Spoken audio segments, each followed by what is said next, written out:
Hello everyone, welcome to another blog. I hope you all are doing great. তো আজকে আমি চলে গেছিলাম আমার চাইল্ডহুড ফ্রেন্ডের সাথে দেখা করার জন্য, তাও 10 বছর পরে। হ্যাঁ, ঠিকই শুনেছো, আফটার 10 ইয়ার্স আমি ওর সাথে দেখা করছি। আমরা স্কুলে একসাথে পড়তাম, বাট স্কুলিংয়ের টাইমে ও চলে গেছিলো আউট অফ ত্রিপুরা, তাই আর কোনোদিন দেখা হয়নি, প্লাস কন্ট্যাক্টও সেরকম ছিল না আমাদের। সো যেমন তোমরা দেখতে পাচ্ছ, সেদিন ওয়েদারটা খুব ভালো করেছিল আর আমরা ডিসাইড করেছিলাম যে আমরা দেখা করবো শিপিং স্টোরিজ ক্যাফেতে। তো আমি গিয়ে ওখানে ওর ওয়েট করছিলাম and I was excited. So finally ও এসে পড়লো। ওর নাম হলো বাউনি, আর স্কুল টাইমের কথাই মনে পড়ে গেল ওকে দেখে। আর এত বছর পরে যে দেখা করছি দেখে, মানে মিট করার পরে ফিলই হচ্ছিল না যে এত বছর পরে দেখা হলো। স্টিল আমাদের বন্ডটা আগের মতনই আছে। তো আমরা এসেছিলাম শিপিং স্টোরিজে, ওইটারই কিছু ক্লিপ তোমাদের সাথে শেয়ার করছি। এই ক্যাফেটা খুবই সুন্দর দেখতে। আমরা অর্ডার করেছিলাম chicken tikka pizza, I guess. তার সাথে অর্ডার করেছিলাম আমরা মিল্কশেক, ছিল এটা চকলেট ওরিও মিল্কশেক, তার পাশে ছিল স্ট্রবেরি মিল্কশেক আর চিজ পুলটা তোমরা দেখতে পাচ্ছ। আর পিৎজাটাও খুব ডিলিশিয়াস ছিল। তারপরে আর কি, বান্ধবীর সাথে দেখা হলে যা হয়, আড্ডা আড্ডা আড্ডা।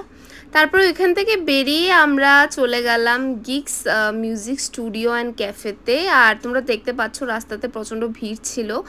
তো এখানে আমরা এসেছিলাম একটা ডিশ ট্রাই করার জন্য, সেটা হলো লাজানিয়া। লাজানিয়া আমি আগে একবার ট্রাই করেছিলাম, তো ওকে আমি জিজ্ঞেস করেছি তুই ট্রাই করবি কি না, ও বলেছে হ্যাঁ চল।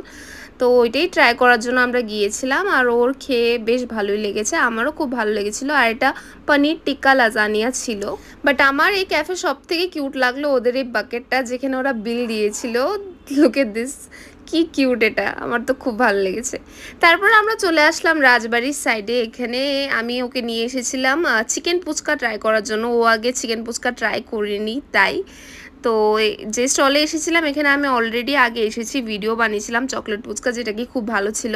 তারই মধ্যে নজর পড়লো দুজন আন্টির উপরে, ওরা মণিপুরি ডিশ বিক্রি করছিল। মণিপুরি ডিশ আমি আগেও ট্রাই করেছিলাম আরেকটি জায়গাতে।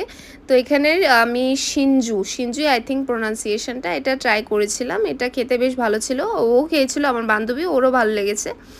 এরপরে ওকে আমি আমার ব্যাগগুলো দিয়ে দিয়েছিলাম, বিকজ আমি রেকর্ড করছিলাম। যাই হোক, এখানে ওরা চিকেন পুচকা বানাচ্ছিল, আর চিকেন পুচকাটা দেখতে তো বেশ টেম্পটিং লাগছিল। আমিও ফার্স্ট টাইমই ট্রাই করছিলাম এটা। আর বাস তারপরে ট্রাই করলাম, আর আমার বান্ধবীর তো খুব ভালো লেগেছে। তোমরা যদি রাজবাড়ির এদিকে আসো তাহলে গুপচুপে নিশ্চয়ই এই পুচকাটা ট্রাই করো। তারপরে আর কি একটু ঘোরাঘুরি করছিলাম। ঘোরাঘুরি করার পরে আমিও বললাম ওকে যে চল আমার বাড়িতে, অনেক বছর হয়েছে তুই আমার বাড়িতে যাসনি। তো আমার বাড়ির সামনে আসার পরে ওকে আমি জিজ্ঞেস করছিলাম বলতো আমার বাড়ি কোনটা, কারণ একটা টাইমে ও অনেক আসতো আমার বাড়িতে, ওর বাড়িতেও আমি যেতাম, বাট ওর এখনও মনে আছে 10 বছর পরও কোথায় আমার বাড়িটা। তো যাই হোক, আসার পরে ডোরেমন ওকে খুব ভালোভাবে ওয়েলকাম করলো, আর আমাকে তো সবসময় ওয়েলকাম করে।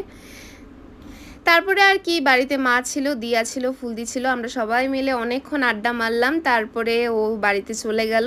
সো আজকের জন্য ব্লগটাকে এখানেই শেষ করছি। দেখা হচ্ছে তোমাদের সাথে খুব তাড়াতাড়ি আরেকটি নতুন ব্লগ নিয়ে।